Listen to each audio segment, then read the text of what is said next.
Title: My wife's sister laughed at my old car, called me poor at dinner, until my wife's sister's fiancé casually asked about the jet in St. Barts.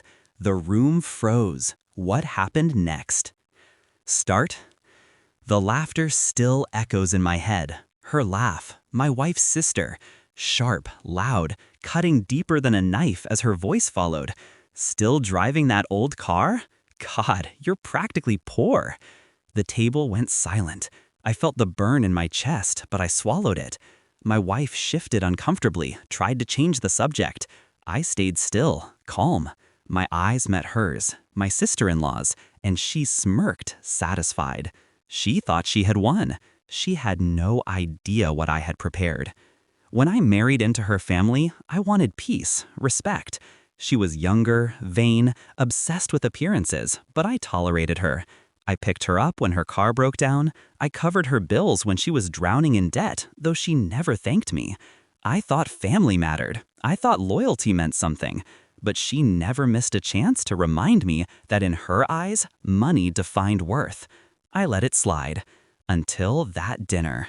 That night, after she mocked me, I noticed her fiancé's face. He flinched. He didn't laugh. He studied me carefully, like a man who saw something she didn't. Later, I overheard them. She was mocking me again, saying she wished her sister had married someone who could keep up. She laughed about how I dressed, how I lived, how ordinary I was. That was her mistake. Betrayal doesn't always come from lies or infidelity. Sometimes it's the slow corrosion of respect. Sometimes it's arrogance. And arrogance blinds. I am not a man who shows his hand early. What she never knew, what no one at that table knew, was that the old car was just a preference. I like driving what I want, not what I can afford. I own more than cars, more than houses. I own silence, and silence is the sharpest weapon. For years, I've kept everything off the radar. Investments, properties, trusts, hidden in plain sight. The jet, the villa in St. Barts, the shares in companies she flaunts handbags from. My name never screamed wealth. I built it that way. That night, after her words, I decided. I wouldn't argue. I wouldn't defend myself. I would let her bury herself. And then, when the right moment came, I would pull the ground from under her feet. The opportunity came sooner than expected. She invited us to a family dinner 2 weeks later.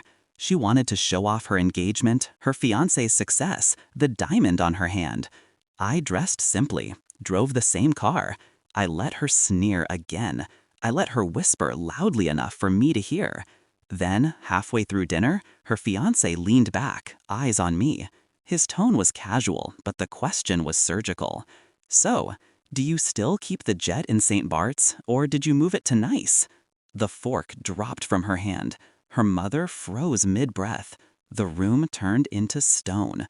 Her fiancé looked at her, then at me, then smiled faintly. He knew. He had done his homework. He respected what she couldn't see.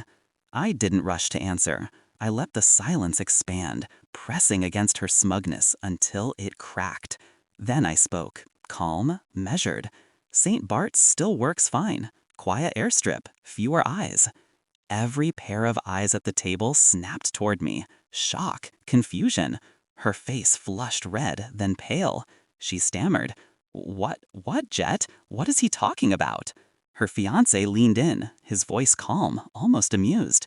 You didn't tell me your brother-in-law owns half the island's coastline? The table erupted in whispers. My wife stayed quiet, her hand brushing mine under the table, steady, proud. Her sister's mouth opened and closed like a drowning fish. She tried to laugh it off, to pretend it was a joke. But her fiancé wasn't laughing. He was studying her with a look she couldn't stand. And that was it. In that one moment, her pedestal collapsed. She wasn't the star anymore. She wasn't the center of admiration. She was exposed, shallow, humiliated by her own blindness. I didn't gloat. I didn't need to. Revenge doesn't always need blood. Sometimes it's enough to let truth cut where lies once thrived. On the drive home, my wife squeezed my hand and whispered, "You didn't even have to lift a finger." She was wrong. I lifted more than a finger. I lifted restraint, patience, and silence and weaponized them. Her sister thought wealth was loud. She thought power meant showing off. But true power doesn't shout. It waits. It watches. It lets arrogance walk into the noose. And when the rope tightens, it doesn't let go. So yes, she laughed at my old car. She called me poor. But the night her own fiancé revealed the truth, the laughter died in her throat. I never needed to embarrass her. She did that herself. And I only had to sit there, calm, silent, untouchable.